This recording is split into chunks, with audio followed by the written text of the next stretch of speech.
To make adjustments to the PDI, make certain the key is in the Enable position and log in as the administrator of the detector.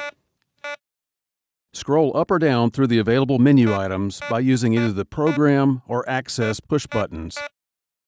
In other video segments on the PDI 6500, we have shown you how to select a program, how to use the base sensitivity, and other adjustments.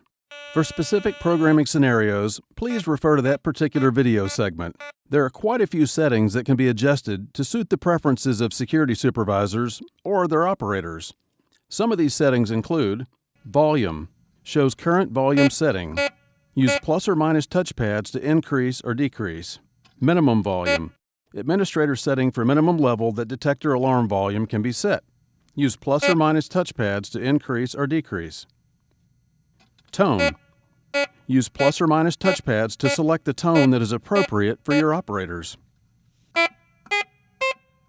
Language, use the plus and minus touchpads to select the language that is appropriate for your operators.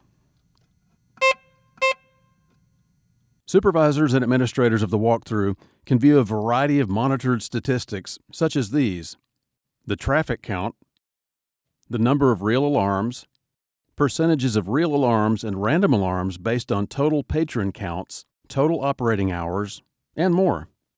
Walkthrough supervisors and administrators also have the option of altering other functions and settings of the PDI.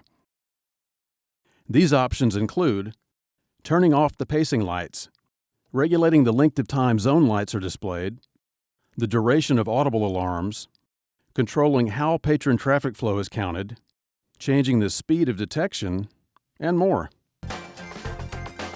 The Garrett PD6500i offers a wide range of special programming options to make it one of the most versatile walkthrough metal detectors in the world.